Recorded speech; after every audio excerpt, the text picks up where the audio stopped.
അപ്പോൾ ഇന്ന് 13th നവംബറിൽ ഒരു 189 ഇൻവിറ്റേഷൻ നടക്കുമെന്ന് നമ്മൾ പറഞ്ഞായിരുന്നു. അപ്പം ഇന്ന് രാവിലെ 189 ഇൻവിറ്റേഷൻ റൗണ്ട് ഉണ്ടായിരുന്നു.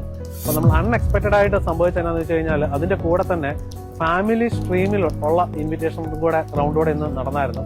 അപ്പം ഞാൻ മുമ്പേ പറഞ്ഞ വീഡിയോയ്ക്കകത്ത്, നമ്മുടെ കഴിഞ്ഞ ആഴ്ച ഇട്ട വീഡിയോയ്ക്കകത്ത് ഒത്തിരി പേര് നമ്മളോട് ചോദിച്ചായിരുന്നു എങ്ങനെയാണ് ഫാമിലി സ്ട്രീമിൽ UAE ഇടുന്നത്. അത് വളരെ സ്വീകാര്യത കിട്ടിയ ഒരു വീഡിയോ ആയിരുന്നു. അപ്പോൾ അതിനകത്ത് പറഞ്ഞതുപോലെ തന്നെ സംഭവിച്ചു. ഇന്ന് കിട്ടിയത് ഫെഡറൽ പൂളിൽ നിന്ന് അല്ലെങ്കിൽ നാഷണൽ ലെവലിലുള്ള ഫാമിലി സ്ട്രീമിൽ നിന്നുള്ള ഇൻവിറ്റേഷൻ ആണ് ഇന്ന് കിട്ടിയത്.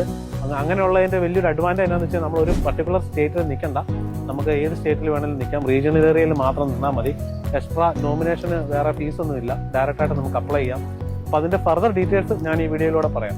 അപ്പോൾ ഇന്ന് നടന്ന 189 ഇൻവിറ്റേഷൻ റൗണ്ടിനെ പറ്റി ആദ്യം നമുക്ക് നോക്കാം. മജോറിറ്റി ഇൻവിറ്റേഷൻ കിട്ടിയിരിക്കുന്നത് നേഴ്സസ്, സോഷ്യൽ വർക്ക് ഇങ്ങനെയുള്ളവർക്കാണ്. പിന്നെ കൺസ്ട്രക്ഷൻ റിലേറ്റഡ് ആയിട്ടുള്ള ഇൻഡസ്ട്രിയിൽ വർക്ക് ചെയ്യുന്ന ആൾക്കാർക്കും കുറഞ്ഞ പോയിന്റ് കിട്ടിയിട്ടുണ്ട്. നമുക്ക് എഞ്ചിനീയേഴ്സിനും IT പ്രൊഫഷണൽസിനും അക്കൗണ്ടൻസിനും ഒന്നും എൻ്റെ അറിവിൽ കിട്ടിയിട്ടില്ല. പിന്നെ ഞങ്ങൾക്ക് കിട്ടിയ 10 ഇൻവിറ്റേഷൻസിനകത്ത് അവരുടെ ഏജ് ഗ്രൂപ്പ് നോക്കി കഴിഞ്ഞാൽ 24 to 39 ആണ്.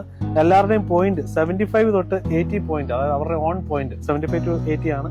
ഹാഫ് ഓഫ് ദ പീപ്പിൾ ഓസ്ട്രേലിയയുടെ ഉള്ളിലുള്ളവരായിരുന്നു, ഹാഫ് ഓഫ് ദ പീപ്പിൾ ഓസ്ട്രേലിയയുടെ വെളിയിലുള്ളവരായിരുന്നു. പിന്നെ നേഴ്സസിന്റെ നോക്കി കഴിഞ്ഞാൽ ഒക്കുപേഷൻസിൽ ക്രിട്ടിക്കൽ കെയർ, NEC, സർജിക്കൽ ഇത്രയും വരുന്നുണ്ട്. അത് കഴിഞ്ഞിട്ട് നമുക്ക് ഫാമിലി സ്ട്രീമിൽ കിട്ടിയ 491 ഇൻവിറ്റേഷനെ പറ്റി നോക്കാം. അതിൽ ഞങ്ങൾക്ക് 15 ഇൻവിറ്റേഷൻ കിട്ടി. ഈ 15നകത്തും എല്ലാവരുടെയും പോയിന്റ് സെയിം ആണ്, 80 പോയിന്റ്സ് ആണ് കിട്ടിയത്. ഞങ്ങൾക്ക് കിട്ടിയത് 80 പോയിന്റ്സ്, അതായത് 65 അവരുടെ ഓൺ പോയിന്റും 15 പോയിന്റ്സ് നമ്മുടെ ഫാമിലി സ്ട്രീം വഴി കിട്ടുന്ന ബോണസ് പോയിന്റോടെ കൂട്ടിയതാണ് 80 പോയിന്റ്സ്. ഇതിനകത്ത് majority of the applicants offshore ആയിരുന്നു. ഓൺ ഷോർ ഉണ്ടായിരുന്ന 1-2 പേരുള്ളൂ, ബാക്കി എല്ലാവരും ഓഫ് ഷോർ ആയിരുന്നു, ഓസ്ട്രേലിയയുടെ വെളിയിലായിരുന്നു. ഏജ് ഗ്രൂപ്പ് വന്നിരിക്കുന്നത് 20 to 39 ആണ്, 22 ഇയർ തൊട്ട് 39 ഇയേഴ്സ് വരെ. നേഴ്സസിന്റെ നോക്കുവാണെങ്കിൽ സർജിക്കൽ ഉണ്ട്, മെന്റൽ ഹെൽത്ത് ഉണ്ട്, NEC ഉണ്ട്, ഇങ്ങനെയുള്ള കാര്യങ്ങളെല്ലാം ഉണ്ട്. അപ്പം ഇതാണ് നമ്മളൊരു ആവറേജ് ഇന്നത്തെ ഒരു ഇൻവിറ്റേഷൻ റൗണ്ടിനെ പറ്റി നമ്മൾ പറഞ്ഞു കഴിഞ്ഞാൽ വലിയൊരു ഇൻവിറ്റേഷൻ അല്ലായിരുന്നു. ഒരു 5K, അതായത് ഒരു 5,000 ആൾക്കാർക്കായിരിക്കും ഇൻവിറ്റേഷൻ കൊടുത്തതെന്ന് നമ്മൾ എക്സ്പെക്ട് ചെയ്യുന്നു. അപ്പോൾ ഇനിയും വരുന്ന ദിവസങ്ങളിൽ നമുക്ക് പ്രതീക്ഷിക്കാം. അപ്പോൾ നിങ്ങളുടെ UAE എല്ലാം അപ് ടു ഡേറ്റ് ആക്കി വെക്കുക, എറർ ഫ്രീ ആയിട്ട് വെക്കുക.